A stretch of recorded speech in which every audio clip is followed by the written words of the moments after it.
Hello and very good evening to all of you. आज का जो हमारा वीडियो है वो अंतर्राष्ट्रीय परिदृश्य के ऊपर है। आप सभी जानते हैं हम मई और जून 2021 के अंतर्राष्ट्रीय क्रोनोलॉजी को पढ़ रहे हैं।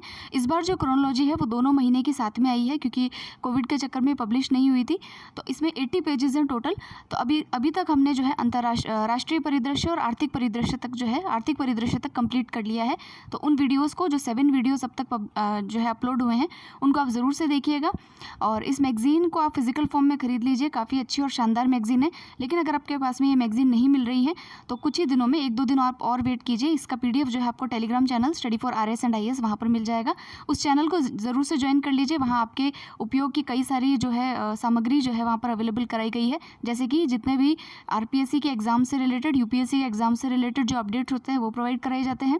मेरे द्वारा लिखे गए जो आर्टिकल्स हैं जिनको दैनिक जनसत्ता और दैनिक जागरण जैसे अखबारों में स्थान मिला है वो आपको वहाँ प्रोवाइड होंगे, जो कि आपके RS मेंस और ऐसे राइटिंग में आपकी हेल्प कर सकते हैं। उसके अलावा जो भी स्टडी मटेरियल होता है उनके PDF भी वहाँ पर आपको अपलोडेड मिलेंगे। आपकी अगर कोई क्वेरी हो तो आप इंस्टाग्राम पर भी हमें जो है मैसेज कर सकते हैं। ये इन्फॉर्मेशन मैं डेली देती हूँ इसीलिए क्योंकि जो भी नए लोग जुड़े हों और वो फर्स्ट वीडियो अगर ये देख रहे हो तो उनको भी थोड़ा सा इसके बारे में पता रहे। आज हम पढ़ेंगे अंतर्राष्ट्रीय परिदृश्य। तो देखिए इसके अंदर फर्स्ट जो हमारा आर्टिकल है वो है चीन में 3 बच्चों की नीति जो है उसको अनुमति दी गई है।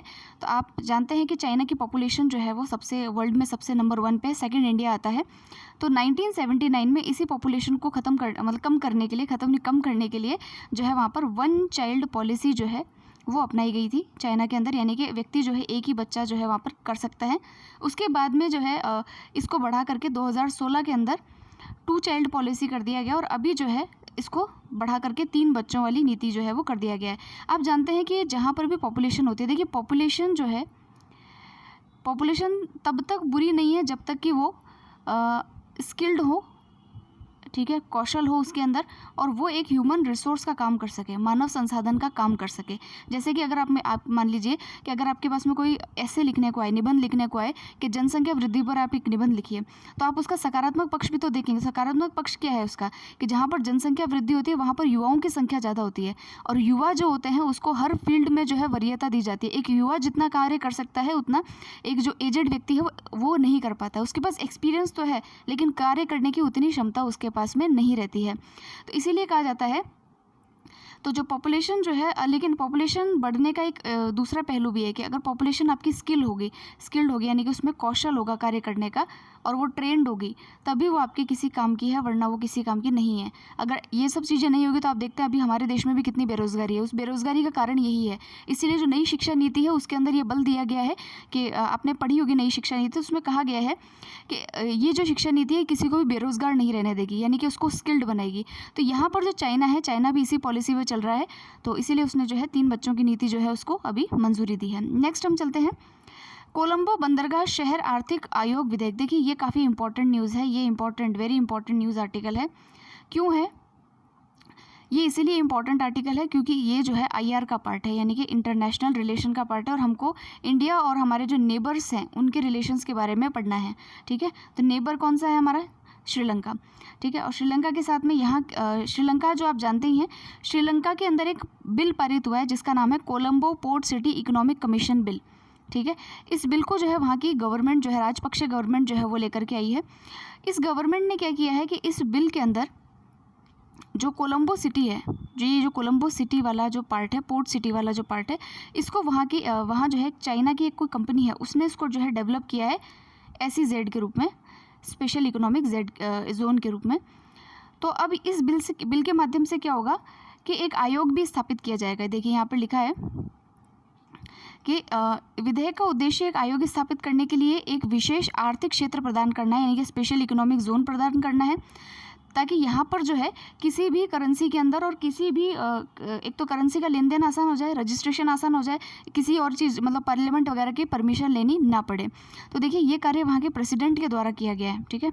तो आप जानते हैं कि श्रीलंका के अंदर जब भी सरकार परिवर्तित होती है ना, सबसे पहला आशंका यही रहती है कि ये प्रो चाइना है या नहीं। अगर चाइना से ज़्यादा फेवर में रहेगा तो चाइना प्रो चाइना जो है कार्य करने लग जाती है वो सरकार। तो यहाँ वाली जो सरकार है अभी, तो उसने जो है यहाँ के राष्ट्रपति की अध्यक्षता में इस आयोग का गठन किया जाएगा, जो कि इस बंदरगाह में मान्यता प्राप्त किसी भी विदेशी मुद्रा में व्यापार जो है यहाँ पर करने की अनुमति दे पाएगा। ठीक है, ये जो कमीशन होगा ये एक सिंगल विंडो की तरह कार्य करेगा। तो चाइना से आने वाला जो भी कहते हैं ना निवेश वगैरह है उसको जो है यहाँ पर एकदम खुली छूट जो है वो मिल जाएगी। हालांकि देखिए इसको सुप्रीम कोर्ट में चैलेंज किया गया था, वहाँ की श्रीलंका की सुप्रीम कोर्ट में इसको चैलेंज किया गया। चैलेंज करने का सेम रीज़न यही था कि गवर्नमेंट जो है अपने हिसाब से चाइना को फेवर कर रही है।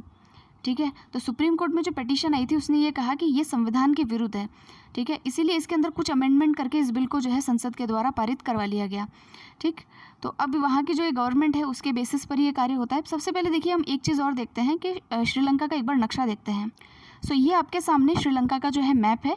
यहाँ आप देख सकते हैं कि ये जो है श्रीलंका है, ये इसका जो ये कोटे है, कोटे का मतलब है श्री जयवर्धनपुरम कोटे, ये फुल फॉर्म ये है, ये इसका कैपिटल है। उसके अलावा यहाँ जो आप देख रहे हैं ये गल्फ ऑफ मन्नार है, यहाँ हमारा तमिलनाडु एरिया पड़ता है। और ये जो बीच में आपको स्ट्रेट नज़र आ रहा है, स्ट्रेट को क्या होता है, जलमड्रू, ये है आपका पाल्क स्ट्रेट। ठीक है, ये पाक स्ट्रेट है और ये बाहर इंडियन ओशन है ही। अब देखिए जो चाइना है उसकी पॉलिसी क्या है। चाइना की पॉलिसी ये है कि यहाँ पर उसने पहले भी एक पोर्ट है, पोर्ट यानी कि बंदरगाह है जिसका नाम है हम्बनटोटा, हम्बनटोटा द्वीप जो है उसको भी जो है लीज पर ले लिया है। ठीक है, उसके अलावा अभी चाइना क्या कर रहा है कि यहाँ पर ये जो कोलंबो नामक जो एक शहर है वहाँ पर एक पोर्ट सिटी जो है उसको डेवलप कर रहा है। वहाँ उसको भी चाइना ने डेवलप किया है, चाइना की कंपनी ने डेवलप किया है।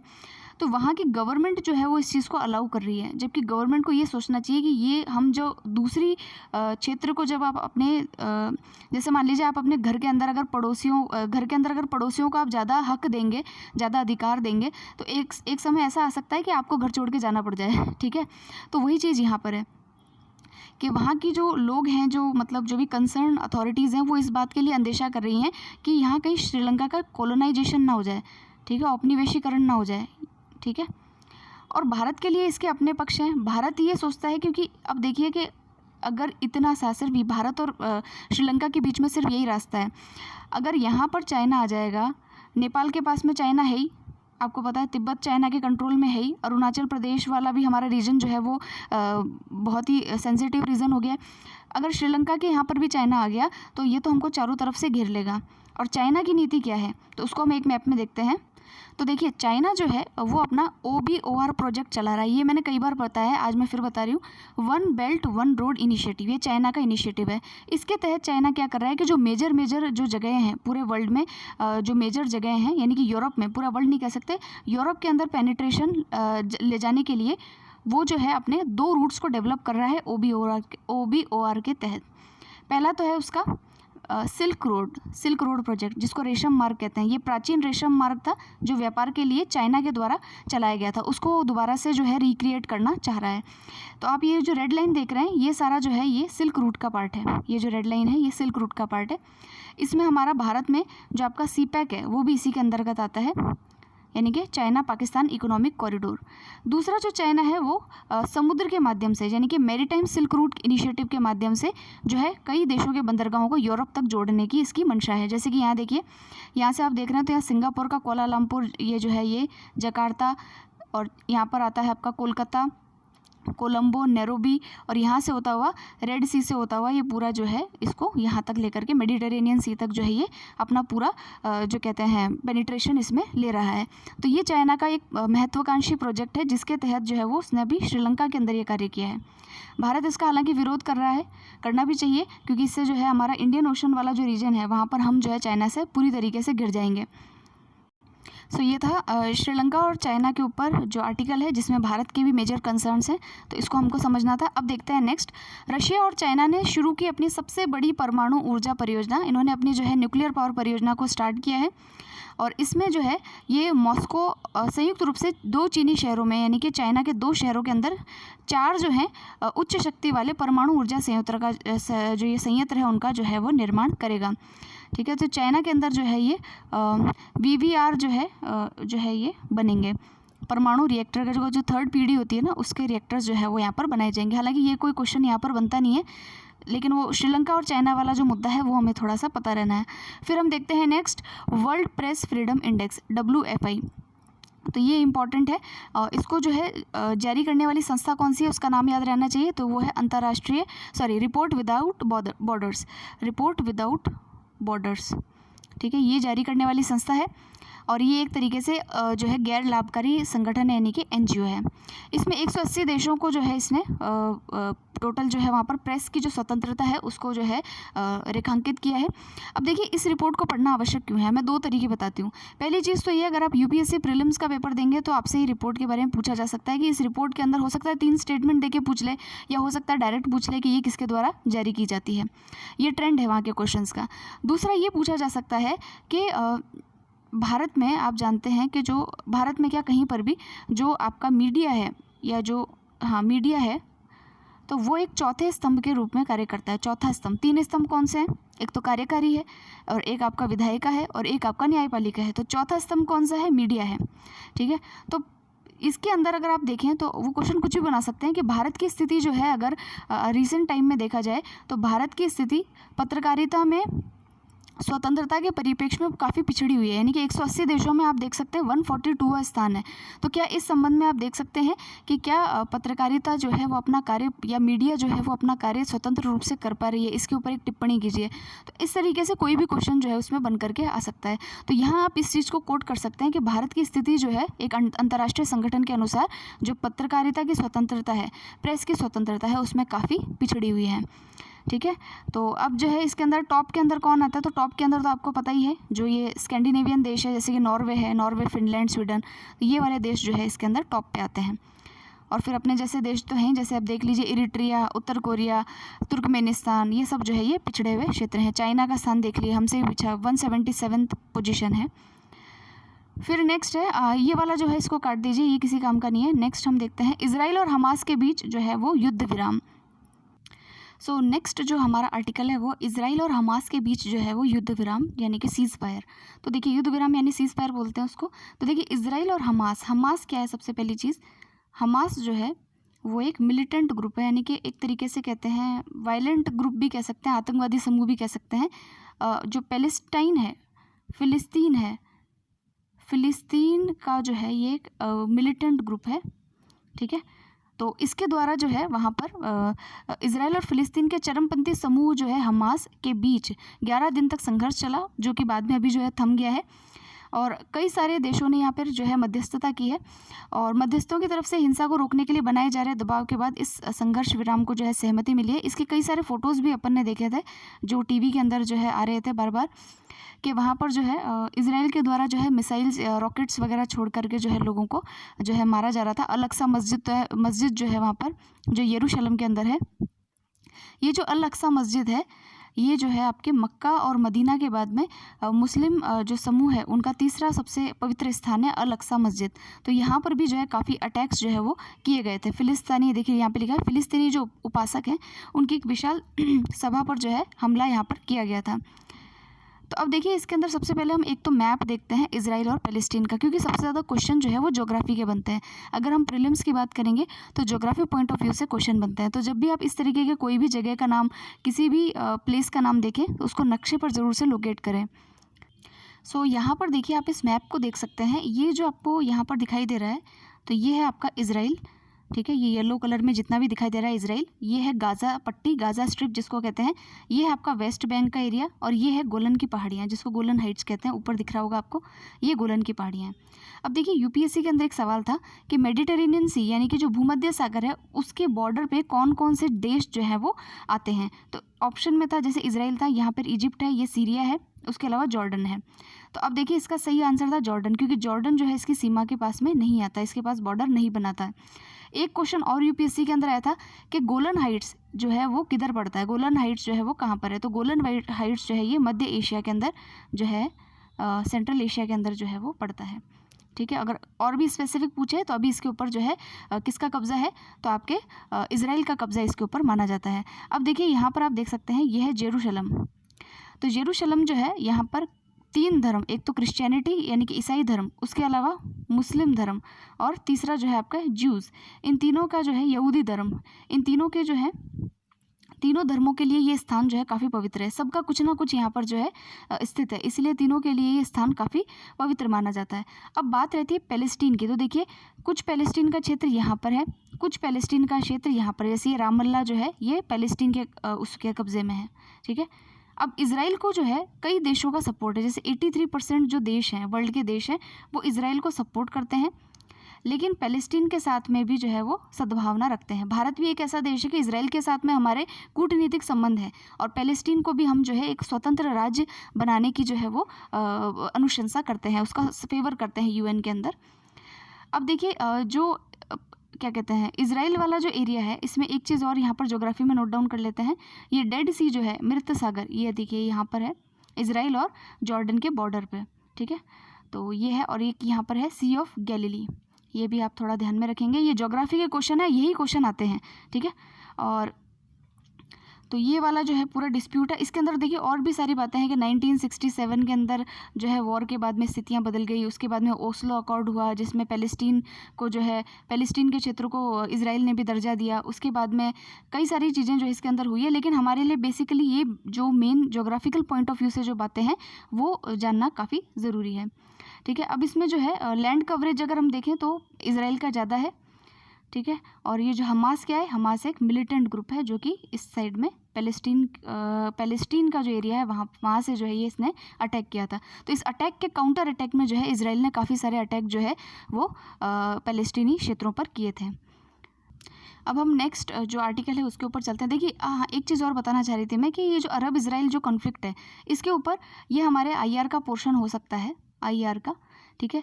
तो जितना मैंने बताया है उन चीज़ों को अगर अपन क्योंकि अब तो और चीज़ें इसमें फैक्चुअल है, लेकिन कई जो है इसके अंदर काफ़ी बड़े बड़े जो हैं लेक्चर्स हैं, इसके 2-2 3-3 घंटे के लेक्चर्स हैं, लेकिन हमारे RPSC और UPSC के अंदर ये इतने यूज़फुल नहीं है। UPSC के अंदर हो सकता है फिर भी जो है एक बड़ा क्वेश्चन आ जाए, लेकिन RPSC के अंदर जो है जो बेसिकली फैक्चुअल क्वेश्चन है उसके ऊपर ही ध्यान दिया जाएगा। तो हमने जितना बताया है उतना अगर आप पढ़ लेंगे तो काम चल सकता है इसमें, ठीक है। फिर तो देखिए उसमें हर चीज़ है, जैसे कि 2 नेशन थ्योरी है, ये भी इसके ऊपर भी क्वेश्चन आया हुआ है UPSC में कि 2 नेशन थ्योरी का जो संबंध है वो किससे है। तो 2 नेशन थ्योरी संयुक्त राष्ट्र ने दी थी, अरब और इजराइल अरब नहीं, इजराइल और पैलेस्टीन का अलग अलग राज्य बनाने के लिए जो है ये थ्योरी जो है वो दी गई थी, ठीक है। तो ये जो फैक्चुअल चीज़ें हैं ये UPSC के लिए और RPSC दोनों के लिए इंपॉर्टेंट है, प्लस जो इसके ऊपर जो एनालिसिस वाला पोर्शन होगा वो हमारे UPSC स्पेसिफिक के लिए काम का होगा। नेक्स्ट हम चलते हैं, 11 सितंबर से पहले अफगानिस्तान से लौटेंगे अमेरिकी सैनिक। अब ये सितंबर अक्टूबर की तारीखें छोड़िए, यहाँ पर सबसे मेन चीज़ ये है कि ट्रंप गवर्नमेंट जो थी उसने ऐलान किया था कि अफगानिस्तान से जो है जितने भी अमेरिकन आर्मीज़ है उसको हम जो है धीरे धीरे करके जो है वापस बुलाएंगे। तो जो बाइडेन की सरकार ने भी उसी को आगे बढ़ाया और कहा कि अब जो है अफगानिस्तान से अमेरिकी सैनिकों को वापस ले जाया जाएगा। ऐसा क्यों कर रहे हैं वो लोग? क्योंकि इकोनॉमिकली ये वायबल नहीं है, आर्थिक रूप से जो है वो उनके ऊपर बोझ बनता जा रहा है, इसीलिए वो अफगानिस्तान से अपने सैनिकों को वापस लेकर के आएंगे। इसमें भारत का मेजर कंसर्न है, इंडिया का मेजर कंसर्न ये है क्योंकि इंडिया ने अफगानिस्तान में इन्वेस्टमेंट किया है, जैसे कि सलमा डैम बनाया है, ठीक है, और वहाँ पर कुछ एजुकेशनल इंस्टीट्यूट्स बनाए, वहाँ के पार्लियामेंट बनाने में जो है आर्थिक सहायता करी है। तो इस प्रकार की सहायता वहाँ पर भारत के द्वारा की गई है, यानी भारत ने वहाँ पर क्या किया है, इन्वेस्टमेंट किया है। जैसे ही अमेरिका के ये जो सैनिक वहाँ से लौटेंगे तो वहाँ पर एक आतंकवादी संगठन है तालिबान, ठीक है, और जो आतंकवादी संगठन है उससे जब भी आप वार्ता करोगे तो कहते हैं ना कि वो इंसान अपनी प्रवृत्ति नहीं छोड़ सकता, तो वो कहते हैं ना क्या कहते हैं, चोर को अगर आप जो है कोतवाल बना दोगे तो क्या हाल होगा, तो वो वाली चीज़ है। तो तालिबान जो है वहाँ का एक आतंकवादी संगठन है, और उससे सबसे ज़्यादा दिक्कत हमको ये है कि कहीं अगर वहाँ पर वापस से इस तरीके के जो है आतंकवादी क्रियाएँ होती है तो हमारा जो वहाँ पर निवेश है वो उसमें अफेक्ट होगा। भाई जहाँ पर अगर कोई इस तरीके का संगठन का अगर दबदबा हो तो उससे आप जो है डिप्लोमेटिक टाइज यानी कि कूटनीतिक संबंध जो है वो नहीं रख पाते हैं, ये भारत का मेजर कंसर्न है। तो वहाँ पर एक स्थायी सरकार होनी चाहिए, यानी कि एक परमानेंट गवर्नमेंट जो है वहाँ पर होनी चाहिए और वहाँ पर शांति रहनी चाहिए। तो ये जो है हमारा मेजर कंसर्न है, शांति रहेगी तभी हम जो है अफगानिस्तान से जो है संपर्क कर पाएंगे। फिर नेक्स्ट है, संयुक्त राष्ट्र ने जारी की वैश्विक वन लक्ष्य report, the global forest goals report. अब क्वेश्चन पूछा जा सकता है कि ये रिपोर्ट जो है वो किसके द्वारा जारी की गई है, तो the global forest goal report जो है आर्थिक और सामाजिक मामलों का जो विभाग है संयुक्त राष्ट्र, यानी इतना ही ध्यान रखिए UN जो है उसने इसको जारी किया है। अब इसके अंदर इसने क्या कहा है, इसके प्रमुख बिंदु क्या है कि वनों के प्रबंधन में कोविड-19 महामारी ने विभिन्न देशों के समक्ष आने वाली चुनौतियों को बहुत बढ़ा दिया है और कोविड-19 महामारी के कारण वर्ष 2020 में विश्व सकल उत्पाद यानी कि जो वर्ल्ड जीडीपी है उसमें 3% तक की गिरावट आई है। वैश्विक महामंदी के बाद ये विश्व सकल उत्पाद में सबसे बड़ी जो है वो गिरावट है। 1980 से 2000 तक उष्णकटिबंधीय वनों का लगभग 100 मिलियन हेक्टेयर क्षेत्रफल नष्ट हो जाने से वैश्विक स्तर पर लगभग 1 मिलियन प्रजातियों के विलुप्त होने का जो है वो खतरा भी उत्पन्न हुआ है। वनों पर आश्रित समुदायों को कोविड-19 महामारी ने प्रतिकूल रूप से जो है वो प्रभावित किया है। और इसके बाद में जो इनके ऊपर जो निर्भर जो जनसंख्या थी उसने अपनी जो आवश्यकताएं हैं, आजीविका है, रोजगार है और आय के लिए जो है जो वनों पर निर्भर है उनके साथ में भी जो है उनका भी इन्होंने बताया है कि इतने लोग जो हैं यानी कि नियरली 25% लोग जो हैं वो वनों के ऊपर जो है अपने रोजगार के लिए आश्रित है। फिर जो है वैश्विक जनसंख्या का लगभग 20% हिस्सा अपने भोजन एवं आय की ज़रूरतों को पूरा करने के लिए जो है वनों पर निर्भर है। तो ये एक रिपोर्ट है जिसमें वनों के इंपॉर्टेंस को जो है इसने दर्शाया है। कहीं पर भी इसको जो है लिखने के क्रम में जो है हम काम में ले सकते हैं। चलिए अब आगे चलते हैं। 70% से अधिक हिम तेंदुओं यानी कि जिसको हम बोलते हैं स्नो लेपर्ड, हिम तेंदुआ यानी कि स्नो लेपर्ड का आवास पर शोध नहीं हुआ है और ये किसकी रिपोर्ट है, WWF की रिपोर्ट है, वर्ल्ड वाइल्ड लाइफ फंड। इसकी एक रिपोर्ट है, किसके ऊपर है, स्नो लेपर्ड के ऊपर है। तो ये इंपॉर्टेंट रिपोर्ट है यूपीएससी पॉइंट ऑफ व्यू से, इसके ऊपर यूपीएससी में क्वेश्चन आ सकता है क्योंकि वहाँ पर जो है इस प्रकार की जो स्पीशीज़ वगैरह होती है उस पर क्वेश्चन पूछे जाते हैं। अब देखिए स्नो लेपर्ड जो है उसके सबसे ज़्यादा जो इसका रेजिडेंस है या जो कहते हैं इसका घर है वो एशिया के अंदर है। एशिया में भी जैसे मुख्य देश कौन कौन से आते हैं, जैसे कि इंडिया है, चाइना है, ठीक है, उसके बाद नेपाल है, मंगोलिया है, ऐसे देशों के अंदर जो है ये हिम तेंदुआ यानी कि स्नो लेपर्ड जो है वो पाया जाता है। अब स्नो लेपर्ड जो है इसको लेकर के 2009 के अंदर हमारे देश में यानी इंडिया के अंदर प्रोजेक्ट स्नो लेपर्ड चलाया गया था। प्रोजेक्ट स्नो लेपर्ड जो है वो चलाया गया था, ठीक है। उसके अलावा अभी जो है अगर हम इसकी टोटल जनसंख्या के बारे में देखें तो लगभग 4000 या इससे भी कम जो है हिम तेंदुए जो हैं वो देश में बचे हैं, यानी कि पूरे वर्ल्ड के अंदर इसकी संख्या है। अब जो ये WWF यानी वर्ल्ड वाइड फंड की जो रिपोर्ट है वो ये कहती है, इस रिपोर्ट के अनुसार 12 एशियाई देशों में जो स्नो लेपर्ड है इनके 70% से अधिक आवास पर शोध ही नहीं हुआ है। अर्थात इतने हिम तेंदुओं के आवास जो है वो अभी तक अनएक्सप्लोर्ड है यानी कि अज्ञात है, इनके ऊपर पता ही नहीं है कि यहाँ पर कितने स्नो लेपर्ड रहते हैं। और अगर देखा जाए तो यहाँ पर सबसे ज़्यादा अनुसंधान नेपाल, भारत और चाइना ने सबसे अधिक हिम तेंदुओं पर अनुसंधान किया है। उसके बाद मंगोलिया, पाकिस्तान द्वारा हिम तेंदुओं पर जो है अनुसंधान किया गया है। भारत ने जो है यहाँ पर एक इनकी पॉपुलेशन को गिनने के लिए जो है एक population assessment, snow leopard population assessment project भी जारी किया था 2019 में। इसको भी शुरू होना बाकी है, ठीक है। तो ये इसके ऊपर जो है अभी तक का जो है क्या कहते हैं उसको रिपोर्ट है, तो इसको थोड़ा सा ध्यान में रखना है हमको क्योंकि ये इंपॉर्टेंट है यूपीएससी पर्सपेक्टिव से। नेक्स्ट एक जो है रिपोर्ट के बारे में है समावेशी इंटरनेट सूचकांक 2021 यानी कि इसको बोलते हैं इंक्लूसिव इंटरनेट इंडेक्स 2021। ये जो है economist intelligence unit EIU plus Facebook के द्वारा जो है इसको जारी किया गया है। अब देखिए इंटरनेट से संबंधित है तो फेसबुक भी यहाँ पर आ गया है, ठीक है। तो ये फेसबुक और EIU के द्वारा जो है एक रिपोर्ट जारी की गई है जिसका नाम है इंक्लूसिव इंटरनेट इंडेक्स। इसमें हम देखते हैं इस रिपोर्ट में जो है रैंकिंग दी जाती है कि भाई इंटरनेट की उपलब्धता कितनी है, लोगों में सामर्थ्य, प्रासंगिकता, तत्परता के आधार पर जो है इस रिपोर्ट को जो है वो तैयार किया जाता है। इस रिपोर्ट में जो है पहला स्थान आप जानते हैं वही बड़े बड़े देश स्वीडन, अमेरिका, स्पेन, इस प्रकार के देश, और भारत का स्थान जो है इसमें 49 है, ठीक है। भारत का स्थान 49 है। तो हालांकि अच्छी रिपोर्ट है, यूपीएससी में क्वेश्चन बनने के चांस ज़्यादा है, अदर एग्जाम्स के अंदर चांस बहुत कम है, तो उस हिसाब से आप इसको पढ़िएगा। देखिए एग्ज़ाम के हिसाब से हमेशा पढ़ाई कीजिए। अब मेरे तो इसमें दिक्कत ये है कि जितने भी अलग अलग फील्ड के जो स्टूडेंट्स हैं उन सब के लिए हिसाब से पढ़ाना पड़ता है, लेकिन आप अपने एग्ज़ाम को ज़्यादा बेहतर तरीके से जानते हैं। अगर आप तैयारी कर रहे हैं बैंकिंग की, एसएससी की या अदर एग्ज़ाम्स की, तो आपको पता होना चाहिए कि हमारे वहाँ पर किस प्रकार के प्रश्न जो है वो पूछे जाते हैं। जैसे कि मुझे पता है कि आरपीएससी में इस प्रकार का प्रश्न जो है वो नहीं पूछा जाएगा, तो इसलिए ये आपके लिए लेस इंपॉर्टेंट हो जाता है। यूपीएससी में रिपोर्ट्स के ऊपर क्वेश्चन पूछते हैं। रिपोर्ट भी कौन सी रिपोर्ट, जो कि कोई वैल्यूएबल रिपोर्ट हो, जैसे कि मान लीजिए मैंने कल भी बताया था, जैसे यूएन की है, आईएमएफ की है, वर्ल्ड बैंक की है, ठीक है।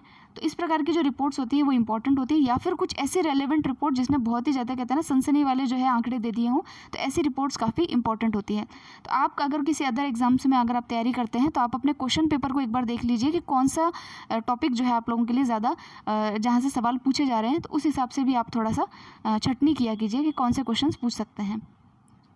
नेक्स्ट हम चलते हैं। अब ये इंटरनेशनल न्यूज़ जो है ये भी काफ़ी इंपॉर्टेंट है, इसको भी आप जो है मार्क कर लीजिएगा।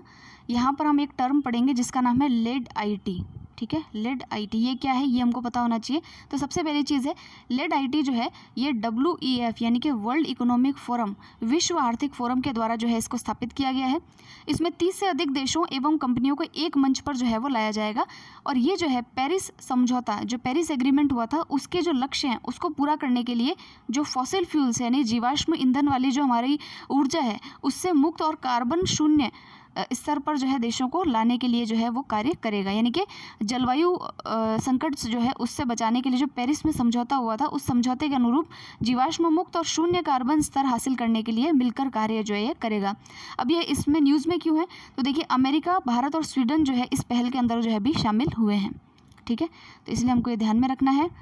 फिर नेक्स्ट जो हमारा आर्टिकल है वो है भारत ने श्रीलंका के साथ किया एयर बबल समझौता। तो देखिए एयर बबल सबसे पहली तो चीज़ क्या है, तो एयर बबल समझौता जो है, एयर बबल में क्या होता है कि जो ये कोरोना के बाद में ये कॉन्सेप्ट आया है, क्योंकि कोरोना के कारण हम जो है कई गतिविधियों को छोड़ तो नहीं सकते, इसीलिए जो है इस प्रकार का इन्वायरमेंट क्रिएट किया जाता है। यानी कि जैसे कि अगर फ्लाइट है या फिर जो है क्रिकेट, जब क्रिकेट के अंदर भी एयर बबल वाला कंसेप्ट है तो उसके अंदर क्या किया जाता है कि भाई उस एरिया को जो है कम्प्लीटली जो है वायरस फ्री या फिर जो कहते हैं सैनिटाइज टाइप का किया जाता है, ताकि जो है और जो भी लोग वहाँ पर आते हैं वो उसके अंदर जो है उनका पहले से ही वैक्सीनेशन या फिर जो भी जांचें वगैरह है वो हुई होती हैं, जिससे कि जो है वहाँ पर ये संक्रमण ना फैले। यानी कि एक तरीके से कोरोना से प्रोटेक्टेड जोन को ही एयर बबल कहते हैं।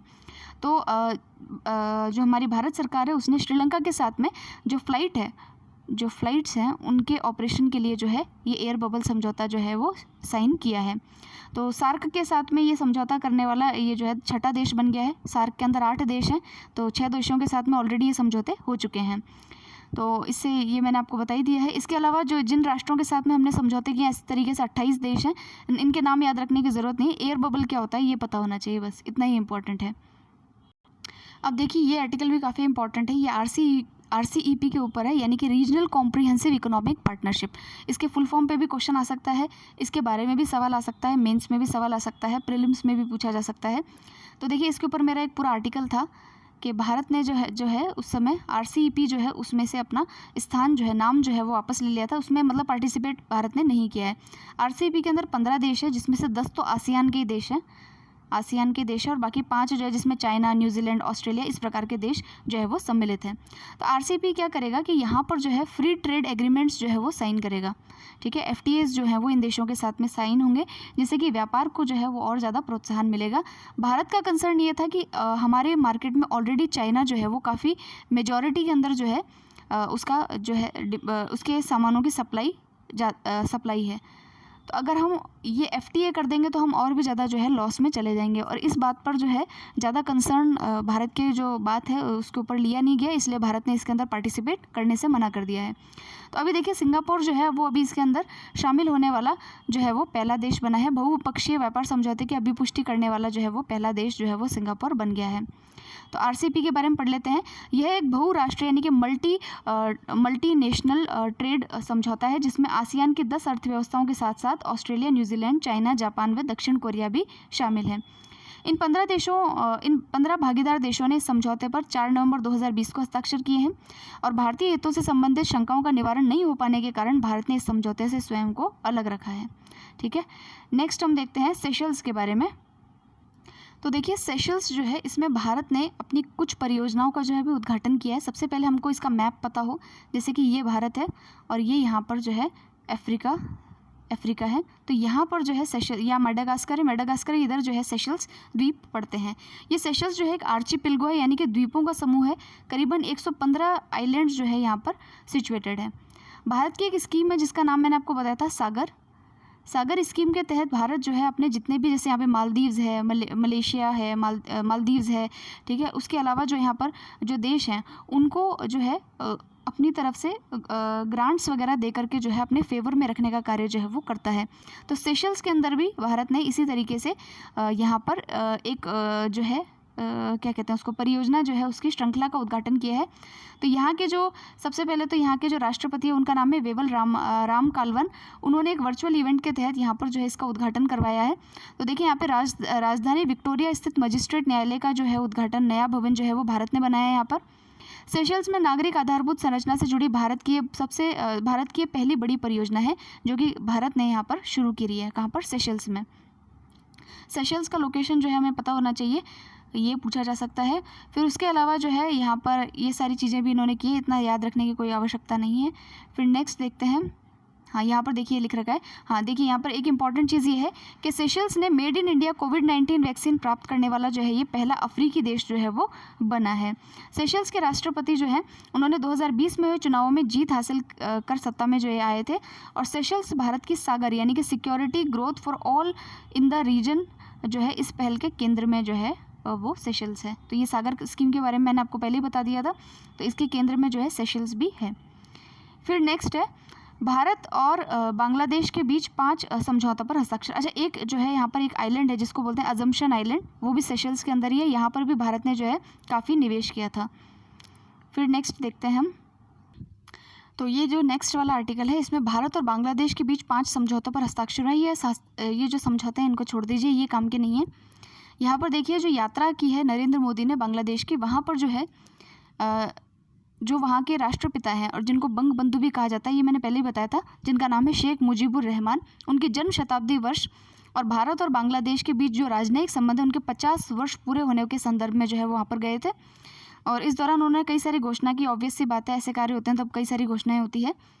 तो दोनों देशों के प्रधानमंत्रियों द्वारा जो की गई घोषणाएं हैं उसके अंदर इन्होंने देखिए कि जो है कई सारे स्मारकों की जो है वो आधारशिला रखी है। जैसे भारतीय सशस्त्र बलों के शहीदों जिन्होंने 1971 के मुक्ति संग्राम में अपने जीवन का बलिदान दिया, उनके सम्मान में आशुगंज ब्राह्मण बारिया में एक स्मारक की आधारशिला रखी गई।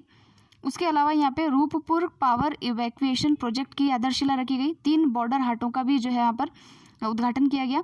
फिर मिताली एक्सप्रेस जो है यानी कि जो ट्रेन है वो भी यहाँ पर चलाई गई। और यहाँ पर जो है लिखा है कि कुतिबारी में रविंद्र भवन जो है उसका उद्घाटन किया गया है। और मुजीबनगर और नादिया के बीच ऐतिहासिक सड़क को जोड़ने और इसका नाम जो है शादीनोता शेरोक करने की जो है वो घोषणा की है। ये इसका नाम यहाँ पर सड़क का नाम चेंज किया गया है।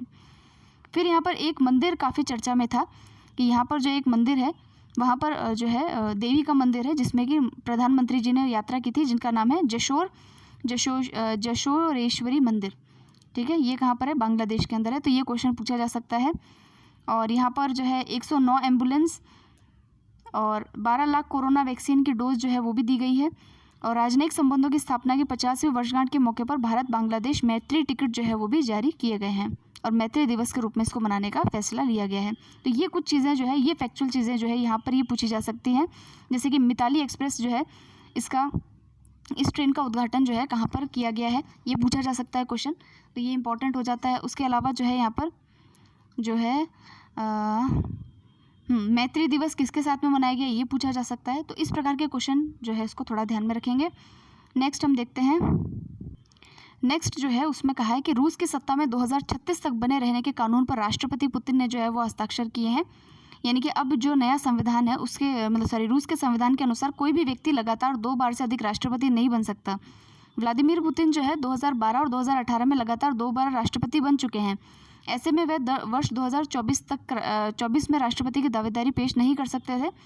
इसलिए जो है एक कानून बना करके अभी जो है इनको 2036 तक जो है वो राष्ट्रपति जो है वो बनाया गया है। देख लीजिए जो है जहाँ पर कहते हैं ना, जहाँ डेमोक्रेसी नहीं है वहाँ इस तरीके की स्थितियाँ भी देखने को मिलती हैं।